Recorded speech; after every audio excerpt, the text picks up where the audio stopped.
Hey everyone, and welcome to Ask Nicole, my weekly live stream where I talk about things related to business and marketing in terms of small business. My name's Nicole, back in my usual location, and I do these every week and I try to address things that I think people will care about. And today's topic is something that someone specifically asked me last week. And so I thought I would record a video. Kathy, this is for you. Um, but this is for anybody else who might benefit as well. Couple of things. First of all, if you enjoy these videos and you can, wherever you're watching this, you can just go and see past videos. But if you want to see playlists of videos, so I made a playlist all about websites. I made a playlist all about social media. I think I'm trying to remember what the playlists are. I went and made a bunch of playlists on our YouTube channel. So just go find Breaking Even Communications and you'll see some various playlists, including our 2020 Make Some Money series. And you can watch all those kind of in a row and it makes it easy to find them. I will say a bonus tip that has nothing to do with anything, but I learned on TikTok. This is a bonus lighting tip. I watch this lighting person on TikTok and they were saying that if you use a ring light, and in particular if you're wearing glasses, or if you just find that, that circle in the middle of your eye can be a little bit awkward, what you can do is you can obviously take the phone or whatever camera you're using out of, detach it from the ring light so that you can move the ring light and mount the ring light higher than you and downward at a 45-degree angle. And what this does is it kind of creates a realistic lighting scenario, but also it reduces glare as well. So just a little bonus tip there. I learned all kinds of useful things on the internet, and that is one of them. So today's topic is all about calculating your hourly rate.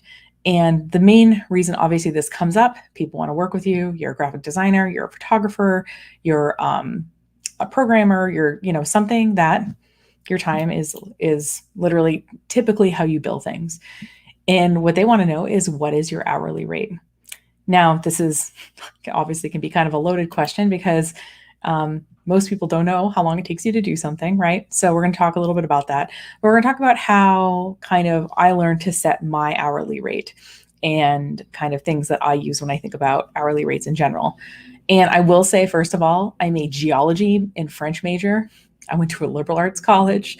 But I've been in business 14 years. So take that advice with whatever limitations that might come with. Okay, now that we've gotten that out of the way. So the only business class I've ever taken was with Women Work in Community, which is an organization in Maine that's now called New Ventures. It was a 12-week kind of starting a business course. And what's really interesting is a lot of people who graduated from that class are still, I'm still kind of in touch with and are in business.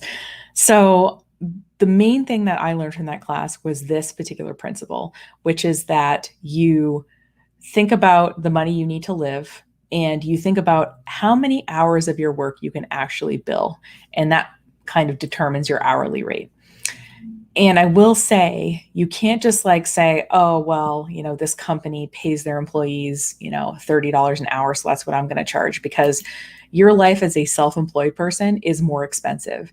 You need to pay your own insurance. You need to pay taxes on your money and things like that. So obviously an hourly rate for a self-employed person is going to be different than a salary, which is where the person's given regular work, but also typically some kind of benefits. So people are not expecting to pay you the same amount that they would pay a salaried person in that position. They don't need somebody full-time in that position, or they need a certain kind of expertise that it doesn't make sense for them to hire someone full-time in that position. That's why they're working with you. So don't try to race toward the bottom. It doesn't make any sense. So just like I said, in my mind, 30% just is poof off the top for taxes. So I'll share my hourly rate at the end and you'll be like, okay, but you have to learn that some of that is not going directly to me.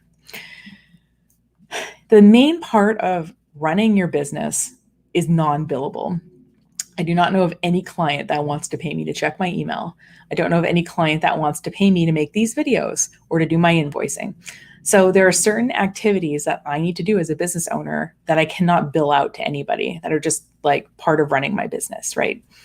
And so what I suggest doing for a little bit is think about kind of, if you want to take on a pet project or something like that, calculate the time you spend on non-business activities and, like I said, like write it down and then write down how much you spend actually doing the work. You can use a time tracker like Toggle. You can use a pen and paper. I'm a pen and paper kind of person, but I'm trying to get used to using something like Toggle. But point being is that a lot of activities are not billable. So how do we do this math that I was just telling you about, where we take our money we need to live and we divide by billable hours? Let's do an example. And I used round numbers here. These aren't actual numbers. Let's say that it costs me $10,000 to live my life. It doesn't actually cost me that much, but like it's a nice round number. So let's say it costs me $10,000 to live my life. That includes, like my insurance, that includes my taxes as a self-employed person, that includes my rent or my house payment, whatever. Okay. And let's say that I track my time, and what I figure out I can do, this is actually pretty close. It might be 3 hours some days, is when I track my own time, 2 actual hours a day are billable, or something I can bill toward a client. The rest of it is filling out paperwork or doing other things like that, right? So this is where the math comes in. You take, oh my God, I did the math and then it moved somewhere else. So we take, did I save over it? So we take $10,000 and we say, okay, 2 hours a day, 5 days a week. I did this all, and I even looked up, by the way, how to make a divided sign. I deleted it. I did it here.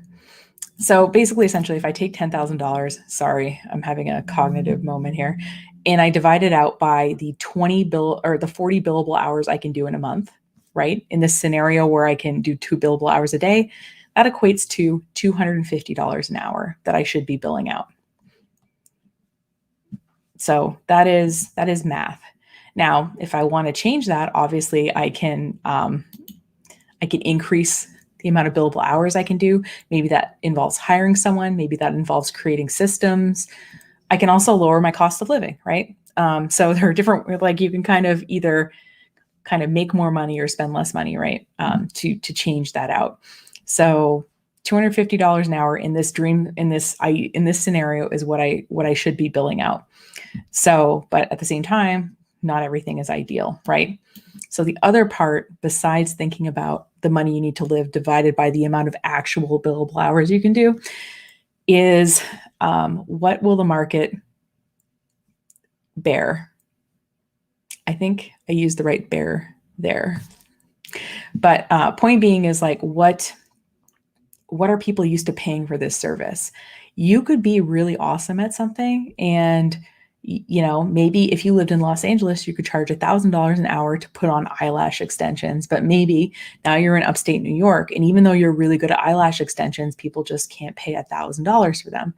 So how do you figure out what will your market bear? Well, first of all, obviously, if you're in a digital type industry, you could have clients anywhere, right? So maybe a geographic location is not as important as if you're doing eyelash extensions. You kind of need to be with someone to do that. But if you are looking at more of a global economy, you can look at freelance websites. And I will say, it's kind of like when you go on eBay and you see that, oh, this baseball card is listed for, $400. Okay, that baseball card hasn't sold though. So what I want you to do is, if you do go to freelance websites like Upwork or you look at the people who are actually booking work. Look at the people who have good star ratings, Fiverr. I'm just trying to think of some other ones. Yeah, Upwork, Fiverr. There are tons of them. But look at who's getting the good ratings and booking work and see what they're charging. And that will give you an idea of sort of what the range is for possible hourly rates.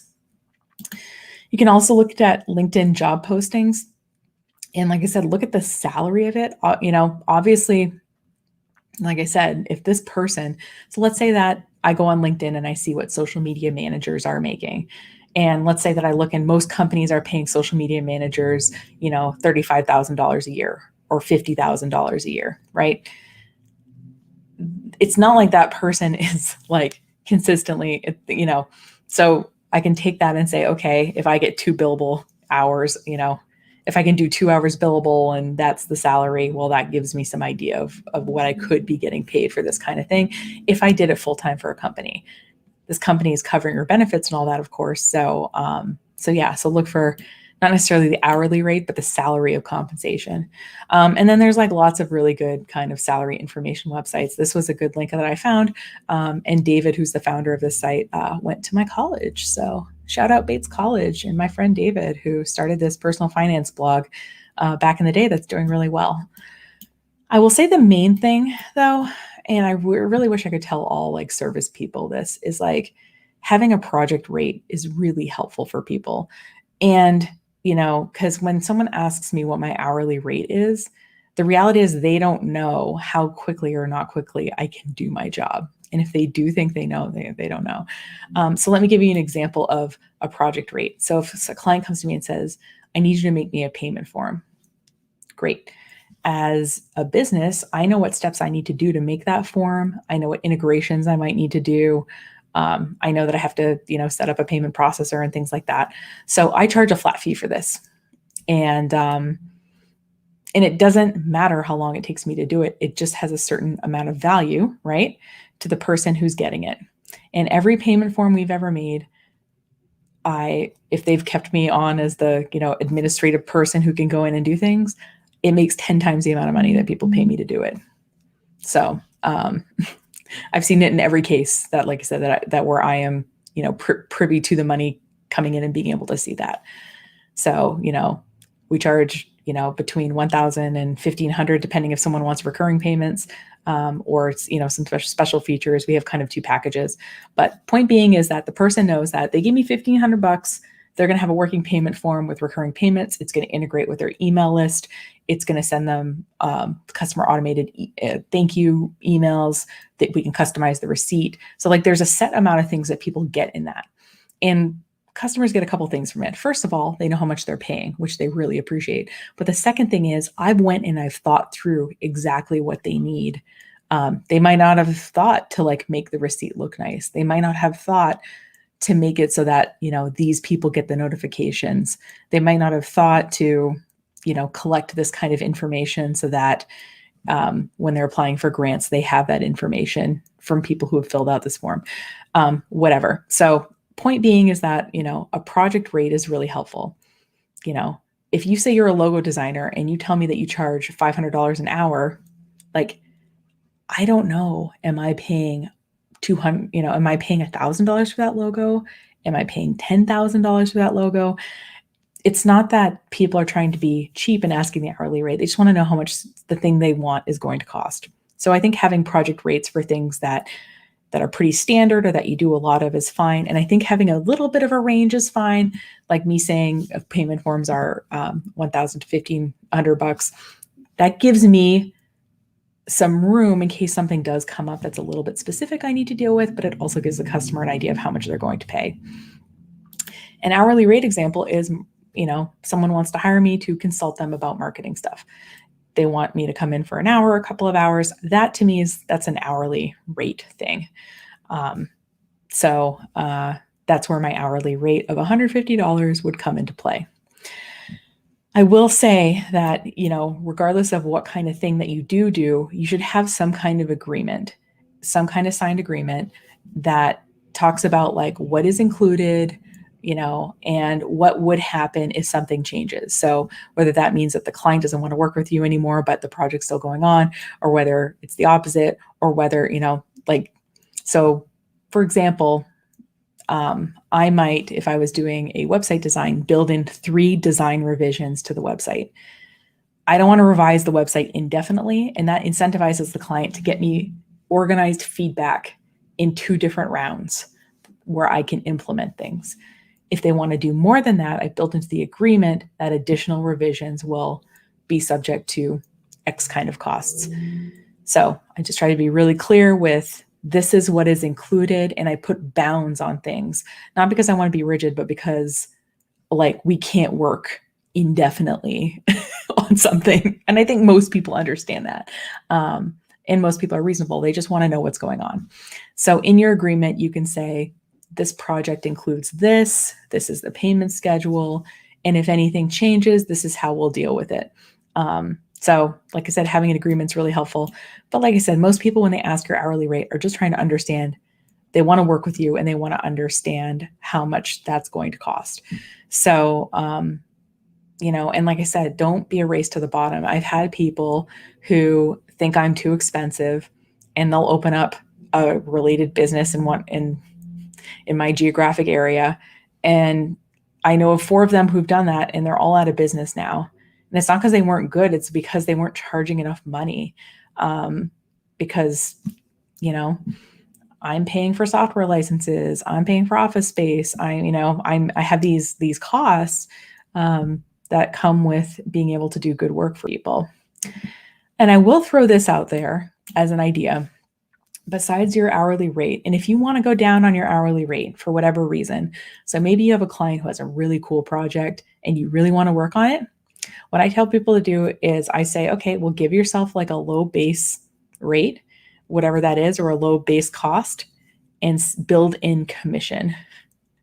And I have proposed this exactly 4 times in 14 years to 4 different clients, and I've never had anyone take me up on it.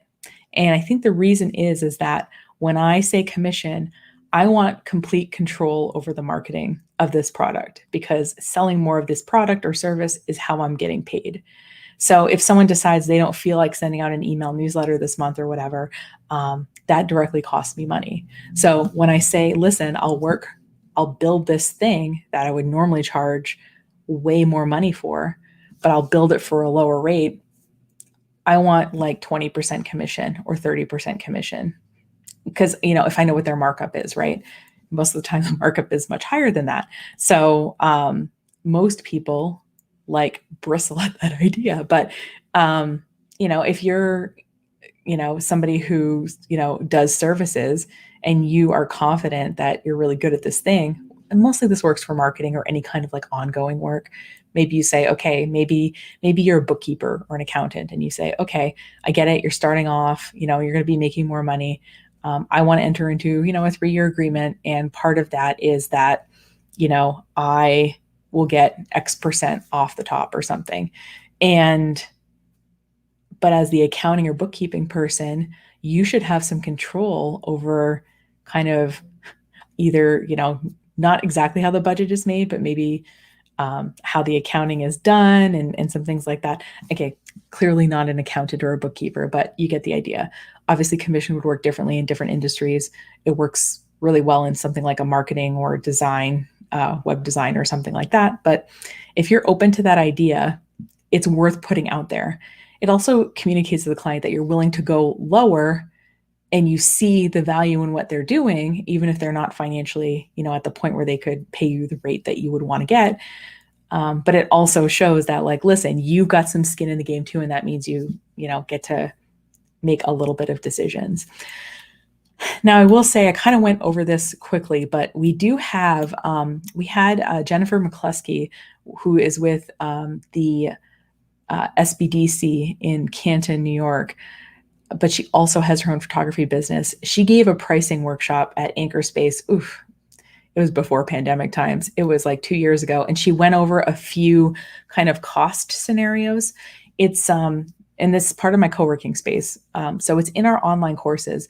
And if you want to just buy that course, that's fine. But if you just get our virtual membership for $19 a month, you get access to all the courses. So like, you might as well just do that instead of paying $25 to access one course. Why not pay 19 and access all of them, right? So anyway, so check that out if you're interested in kind of, like I said, she goes through kind of more detailed scenarios. I didn't want to take her content and repost it here, but she does go through a little bit more math. And she probably didn't delete her thing that showed the math like I just did. But so point being is that most people you work with, they just want to know how much they're going to pay. And you want to make it so that you are not bitter about doing the work and that you can pay your bills. So, and I will also say, I know it's tempting to go low, but I think people understand if you're a small business owner that you have costs and that they're going to be able to work more closely with you than they are with other people. And in particular, if they don't have enough work for an employee, that this is a really cost-effective solution for them to hire someone like you who's an expert in what you do. I have raised my price 3 times. This past year, I raised it again. I didn't make a big announcement. I raised it for new clients coming in. And, yeah, and I will say, I agonized over like a $25 an hour raise for the hourly rate, and then I would do it, and the first time I did it, I went from 75 to $100 an hour, and I waited to lose a client, and I didn't lose any. And I was like, oh, I've been undercharging this whole time. I just don't want you to be in that scenario too. You deserve to get paid for what you do, and there's lots of non-billable things you have to do, even keeping up with what's going on in your industry that a client is benefiting from when they pay you an hourly rate. But I will say, for most things, if you can, a project rate I think is really good, because they're getting some set deliverables. They can discuss it with other, if they have a board or if they have other people they need to run this by, like, it's like, okay, we're getting this thing for this set price. That ends up working out really well. So like I said, if someone asks you your hourly rate, change the conversation, ask them a little bit more about what they want. And if they're not a good fit, send them some resources. That's what I do. If someone's not a good fit for a client, I just send them like, hey, here's some useful information about this topic. If you want to kind of learn more about it. And then sometimes they end up coming back and saying, hey, now that I know more about it, I sort of understand the value and I'm happy to do it. So, but at least try to help people out and point them somewhere. And you can do the same. You don't have to take every client that comes your way. So that's a little bit about pricing. Get what you're worth, because you're worth it. And I'm going to throw this up here. If you enjoy these videos or want to learn more about me or my company, you can go to any one of these places and I am there. And yeah, thanks so much for watching. If you have topics or anything you want me to cover in a future broadcast, you can leave a comment on this video, or you can send a message through any one of these platforms or through our website, breakingeveninc.com. Thanks again. Have a great rest of your day, and I will see you next week. Take care.